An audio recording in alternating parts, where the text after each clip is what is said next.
lá? Bora mergulhar num tema super profundo de O Livro dos Espíritos? Hoje, a gente vai falar da classificação dos espíritos. Mais especificamente, vamos tentar entender o que define a terceira ordem, a dos chamados espíritos imperfeitos. Como é que são os espíritos, hein? Olha, a resposta é bem mais complexa do que parece. Pensa só, aqui na Terra a gente tem uma variedade imensa de pessoas, certo? Pois é, no mundo espiritual é a mesmíssima coisa.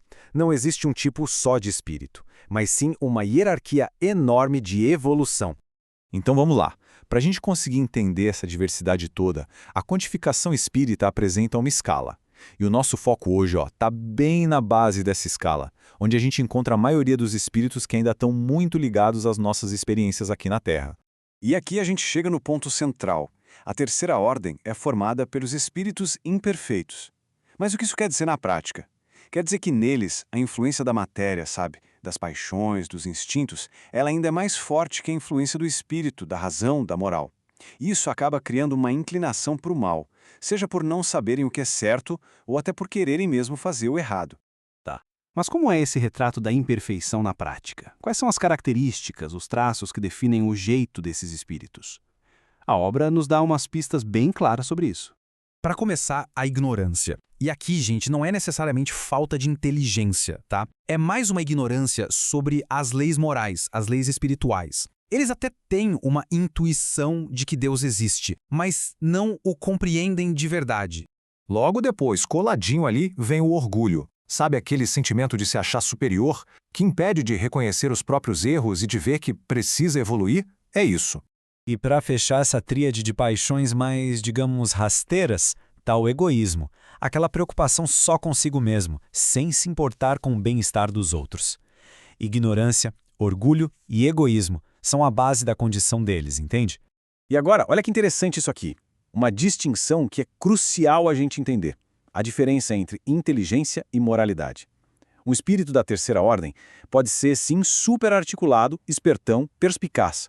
Só que toda essa inteligência acaba sendo usada para coisas não muito legais, porque as ideias e os sentimentos deles ainda são moralmente pobres. E esse gráfico mostra uma coisa muito importante. Nem todos eles são maus na essência. Existe todo um espectro, uma variedade. De um lado, a gente tem a leviandade, espíritos que agem sem pensar. No meio do caminho tem a indiferença, aqueles que não fazem o bem, mas também não saem por aí fazendo mal. E lá na outra ponta, aí sim, a malevolência, os que realmente sentem prazer em causar sofrimento. E fica a reflexão, né? O simples fato de não fazer o bem já é um sinal de inferioridade. Certo, mas como é que a gente reconhece eles? A resposta está principalmente na forma como eles se comunicam. O conhecimento que eles têm é limitado, sabe? Cheio dos preconceitos e das paixões que eles tinham aqui, na vida material. É por isso que as mensagens muitas vezes vêm todas confusas e equivocadas. No fim, é na linguagem que eles usam que, sem querer, eles acabam mostrando quem realmente são. Bom, vamos mudar um pouco a perspectiva agora. A gente já viu como eles são, mas e como é que eles se sentem? Essa condição de imperfeição, claro, tem suas consequências. E o sofrimento é uma parte central da experiência deles. Olha só que forte essa citação do livro. O tormento deles não é algo físico, é moral. Eles conseguem ver a paz, a felicidade dos espíritos que já estão mais evoluídos, e quando eles comparam isso com a angústia que eles mesmos sentem, nossa, isso causa uma inveja, um ciúme, um sofrimento gigantesco. E como é que esse tormento funciona? É como se fosse um ciclo, saca? Primeiro, eles guardam a memória de todo o sofrimento que passaram na vida corporal. Segundo, e essa parte é pesada, eles sofrem por todo o mal que fizeram para os outros.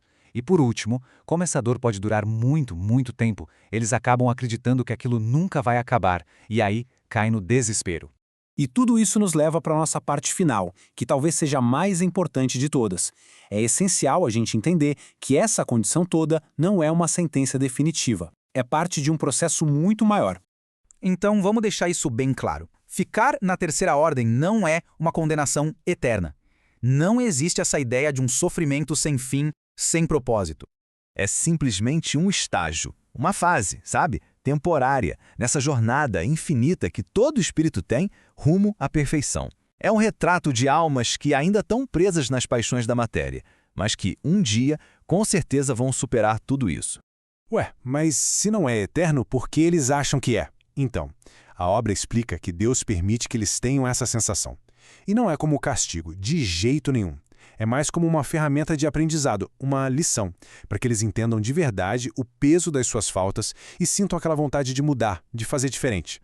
E no fim das contas, né, essa reflexão toda volta para a gente. Olhar para a terceira ordem é quase como olhar num espelho das nossas próprias tendências, das nossas próprias sombras.